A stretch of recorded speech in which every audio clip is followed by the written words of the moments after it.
संत रामपाल जी महाराज अपने शिष्यों को ऐसी शिक्षा देते हैं कि अगर उनको कोई गाली दे तो उसको पलट के गाली नहीं देना है, और ऐसा ही संत रामपाल जी महाराज के शिष्य करते हैं। तो अनिरुद्ध आचार्य के शिष्य की यह मनगढ़ंत कहानी है। इन्होंने झूठ बोलने का ठेका ले लिया है और ये ही गाली देते हैं ना कि संत रामपाल जी महाराज के शिष्य और इनके गुरु भी हाँ में हाँ भर रहे हैं कि आपको गाली देने और मारने से कोई पाप नहीं लगेगा।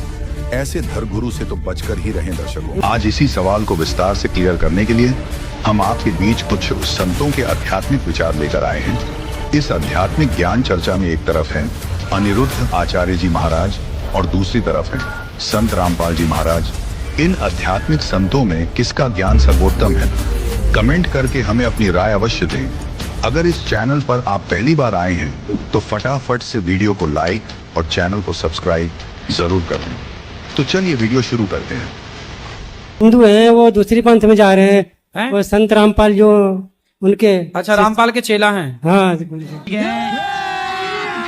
अभी मजा आएगा ना भिड़ो। तो वो बोलते तो भगवान को गालियां देते हैं। बार बार झूठ बोलो। मुझे नहीं कि वो बोलते का नाम श्री कृष्ण भगवान वो थे, चोर थे, ये थे, वो थे। तो मुझे हाँ तो बोले चित्त चुराते थे, सबका चित्त चुराते थे, तो चित्त चोर हैं। तो हमने कही तो हमें भी उनको दो चार मैं सुना देता हूँ फिर। हाँ फिर ऐसे लोगों को तो सुनाओ, ऐसे लोगों को तो तरीके से सुनाओ। गुरुजी मैं फिर उल्टा सीधा बोल देता हूँ तो इसमें मेरा दोस्त लगे। नहीं आप तो फिर सुनाओ, मूर्खों को सालों को खूब सुनाओ। यही नहीं अभी और सुनिए। तो एक दिन तो मैंने सोच लिया था मारूंगा मैं, फिर मैंने मारपीट करने फिर आ गए थे मैं। तो मारने से सुधर जाएंगे वो? गुरुजी यदि सुधरे तो फिर मारो सालों को क्या, मारो सालों को क्या, मारो सालों को क्या, मारो सालों को क्या। आप कहाँ थे ज्ञानी बाबा? कहते ना हरि हर निंदा सुनहि जे काना, हो ही पाप गौ घात समाना। भगवान की निंदा करनी भी नहीं चाहिए और भगवान की निंदा सुननी भी नहीं चाहिए। रुको जरा, सबर करो। इस दास का उद्देश्य यही है कि आप दोनों की तुलना करें, सदग्रंथों की और साथ में इन ऋषि महर्षि और नकली गुरुओं के सिद्धांत की। हमने अपने समाज में भी प्यार से रहना। जैसे आपको कोई गाली दे देता है, कोई बात नहीं, आपके अंदर उतनी ही वापस गाली देने की फिर अंदर से कसक होती है, तो फिर तो भी आप भक्त नहीं बने, अभी आप में साधुता आई नहीं है। कबीर साहब कहते हैं आवत गाली एक है, उल्टा हो अनेक, और कह कबीर मत उल्टी हो रह जाए एक की एक।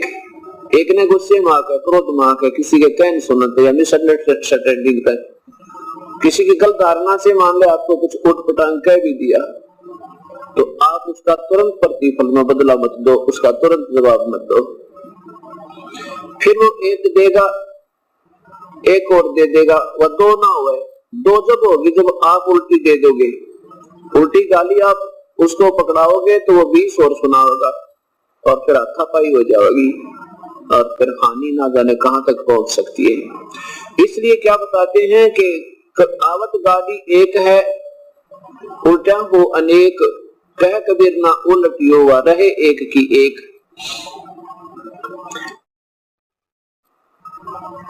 गाली ही से उपचय और कलह कष्ट और नीच, हार चले सो संत है वे लाग मरे सो नीच।